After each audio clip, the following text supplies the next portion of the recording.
উল্টো দিকেই মানে আমার সোজাসুজি ঝিঙেখালি ফরেস্ট। পাস নিয়ে যায় না এমনি পাশে কোন জঙ্গলে? আর একদম জঙ্গলের উল্টো পাশেই এই একটা বসত বাড়ি। এই যে এই দেবতাকে পুজো করেই যান এখানকার মানুষজন। নমস্কার বন্ধুরা, সকলে কেমন আছেন? বেশ কিছুদিন পর ফিরে এলাম সুন্দরবনে একটা নতুন ভিডিও নিয়ে।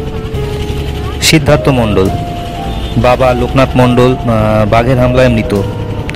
হতদরিদ্র পরিবারে এখন একমাত্র উপার্জনকারী সিদ্ধার্থ মণ্ডলের বাড়ি রায়মঙ্গল নদী তীরবর্তী ঝিঙেখালি ফরেস্টের ঠিক বিপরীতে, বলতে পারেন বাঘের জঙ্গলের একদম বিপরীতে।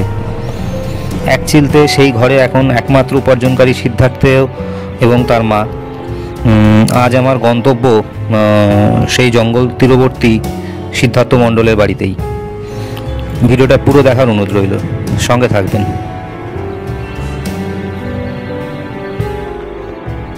এই মুহূর্তে আমি আছি উত্তর চব্বিশ পরগনার ভারত বাংলাদেশ সীমান্ত লাগোয়া সুন্দরবনের একদম কাছে।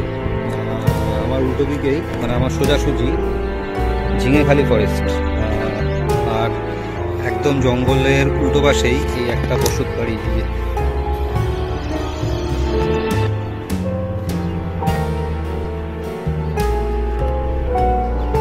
এই বাড়িরই যে দাদা, উনি মাছ কাঁকড়া ধরেন, জঙ্গলে যান, পাস করেও যান, পাস ছাড়াও যান।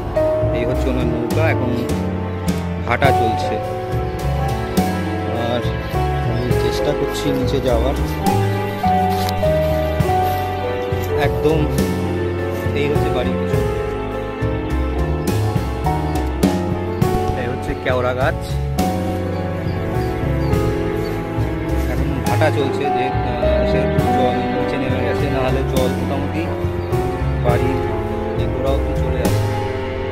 এখানে কিছু সুন্দর গাছ রয়েছে, বানি গাছ রয়েছে, কেওড়া গাছ আছে, আর কাঁকড়া গাছও রয়েছে। আর দূরে এই যে বাড়ির